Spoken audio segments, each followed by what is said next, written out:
Hello everyone, this is a very special presentation made with the help of Eckerd college students. We will be collaborating with students to find wellness topics that they're interested in and put them into presentation form to give you some great, informative presentations.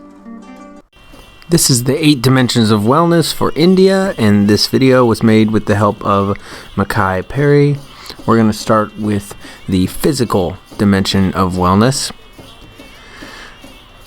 All the areas of wellness are going to be framed by the fact that India is a very quickly growing country in sense of GDP.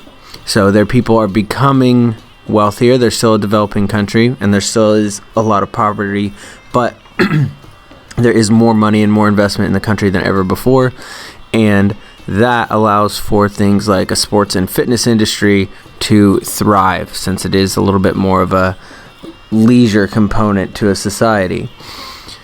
With that being said, the average adult in India is still not playing recreational sports.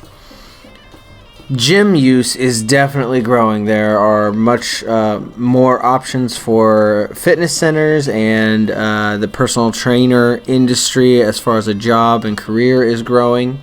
Professional sports are growing. So India has always been one of the world leaders in cricket as far as a professional team sport, but they're now increasing with some new professional leagues, especially for soccer. So that is starting to grow in India as well.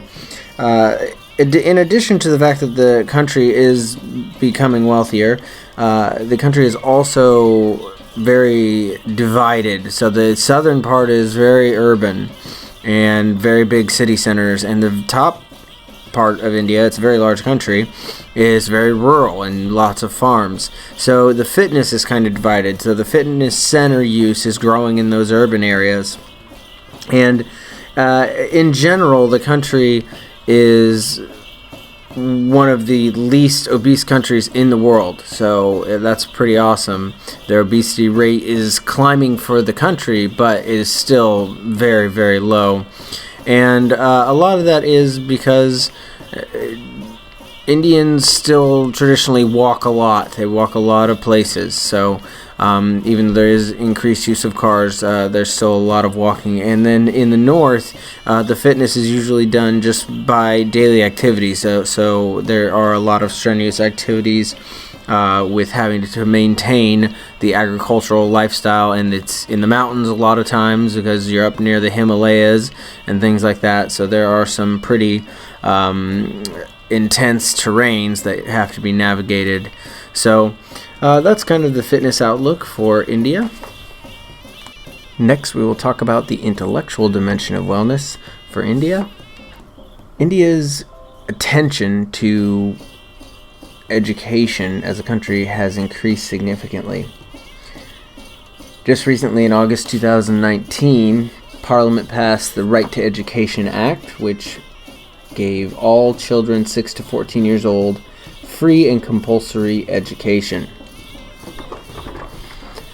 Over the past several years, India has increased its spending on education by 80%. Literacy rates have shot up, and English language speaking in classrooms is giving more access to foreign studies and careers for Indian students. Even though there is an increased attention to education in the country, there are still some significant barriers. 1 in 40 primary schools in India is conducted in tents or open spaces with unqualified teachers. Insufficient funds are allocated to rural regions and primary schools, depriving children in rural areas of primary schooling in buildings. And oftentimes, even though they're not even taught in buildings, they still also don't have the right utensils to be able to learn. There's a disproportionate amount of women or girls outside of school than boys.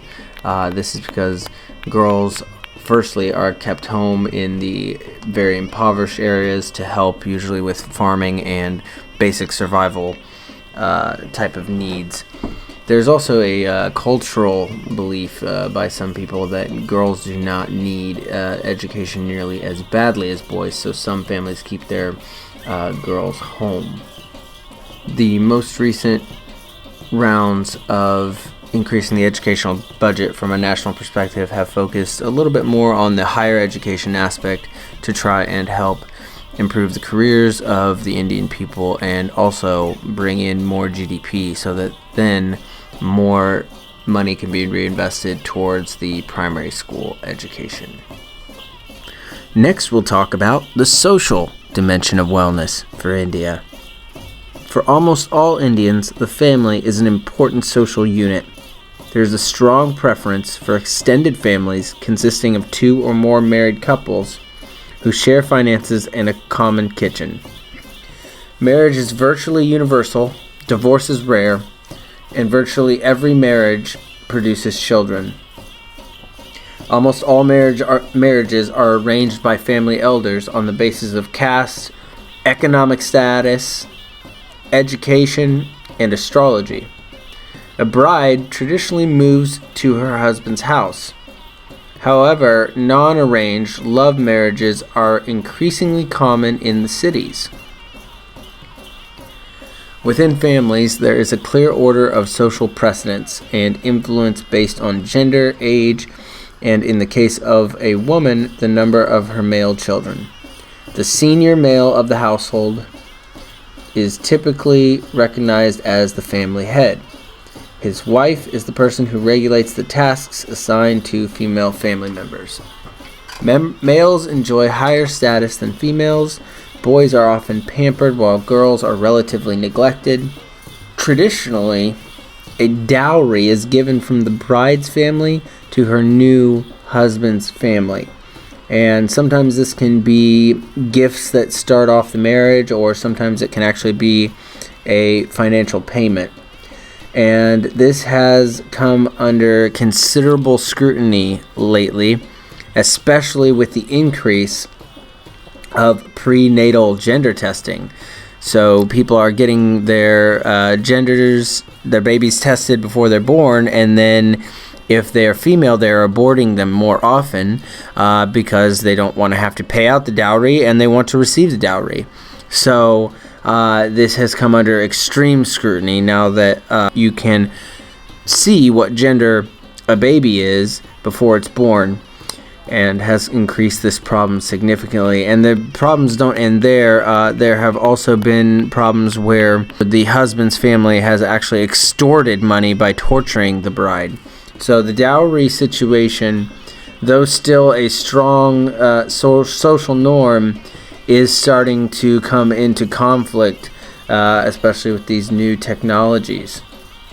When people are partying in public, it is usually during festivals and holidays. There are a lot of festivals, and again, it's a family kind of affair. And in each region, there are different festivals for local saints and folk heroes, and there's slightly different religious connotations everywhere. And sometimes even just specific temples have their own festivals and parties and holidays. So it's not extremely uniform, but there is a lot of celebrations that go on with a lot of lights and food and things of that nature.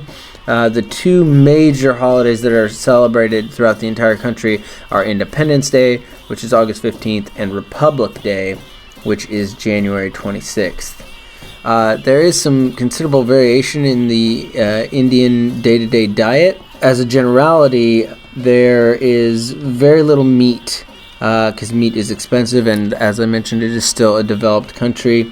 Rice is very common. Also, flat wheat bread and millet bread is very common. And there are a lot of dishes with beans and legumes and vegetables, and also yogurt is very common. Some of the spices are considerably spicy, so they use a lot of chilies and peppers to add spice. And of course, curry and turmeric are also highly used. in India. For Hinduism, the cow is considered sacred, so cow is not eaten.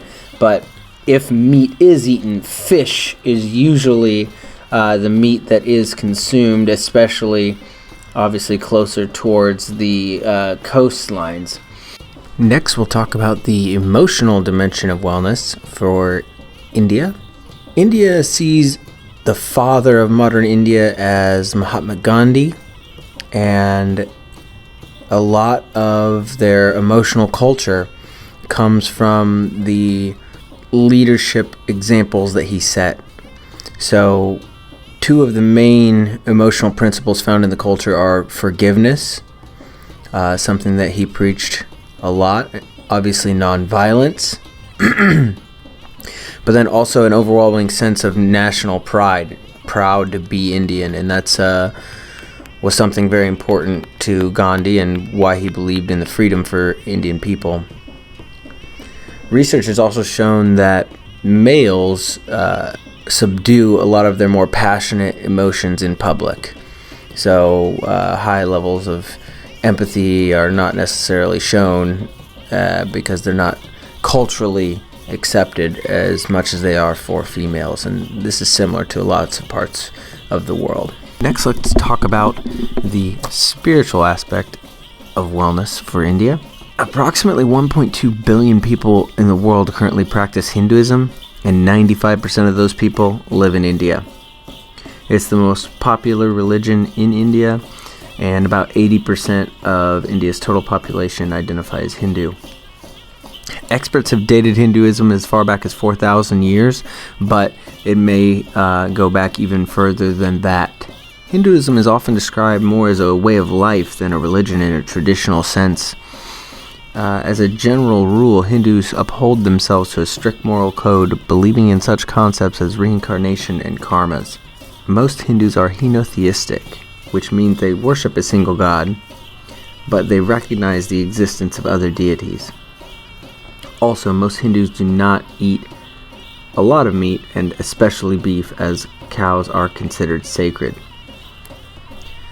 The second biggest religion in the region is Islam, with about 15% of Indians identifying as Muslim.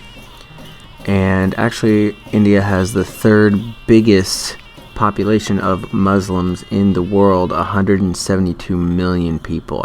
The rest of India has scattered around some Christianity and a few other Buddhism and Sikhism religions, but they are a very small percentage, and those are the two dominant religions in the area. Next, we'll talk about the environmental dimension of wellness for India. India's most notable geographic landmark is Mount Everest and the Himalayas. They cover the northern part of India and are a gigantic mountain range. However, India is an extremely diverse geographic country.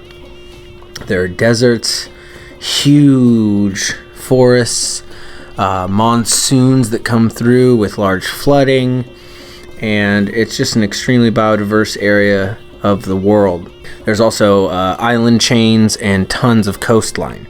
It is the 7th largest country in the world, and there are over 45,000 different plants in India, which is 7% of the entire world's total plant species. India is also home to 350 species of mammals, 375 reptiles, 130 amphibians, over 20,000 insects, and over 19,000 fish. The Asiatic lion, the Bengal tiger, and leopard are the main predators, and they actually have more species of cats than any other country in the world. Elephants and rhinos are also obvious, distinct, large mammals in the country. As mentioned, there's not one regular climate. There's the alpine tundra and glaciers in the north where the mountains are, but there are some desert regions, there are some humid tropical rainforest regions, and there are some areas of India that have 4 seasons, similar to other countries around the world. Pollution is a major concern in India. Water pollution is the main concern, and this comes from untreated sewage. There are other reasons for it, but untreated sewage in India is the main source of water pollution, and actually only about 1/3 of Indians even have some type of plumbing system. So 2/3 of Indians are living with untreated sewage, and it's really dangerous. It causes a lot of diseases, and just in general destroys the environment. There is also some land pollution and air pollution issues. India lies kind of in one of just the wrong spots where a ocean current brings a lot of the ocean's pollution right to their beaches. So there are people and organizations who work on cleaning that up, but they can never catch up because there's so much pollution.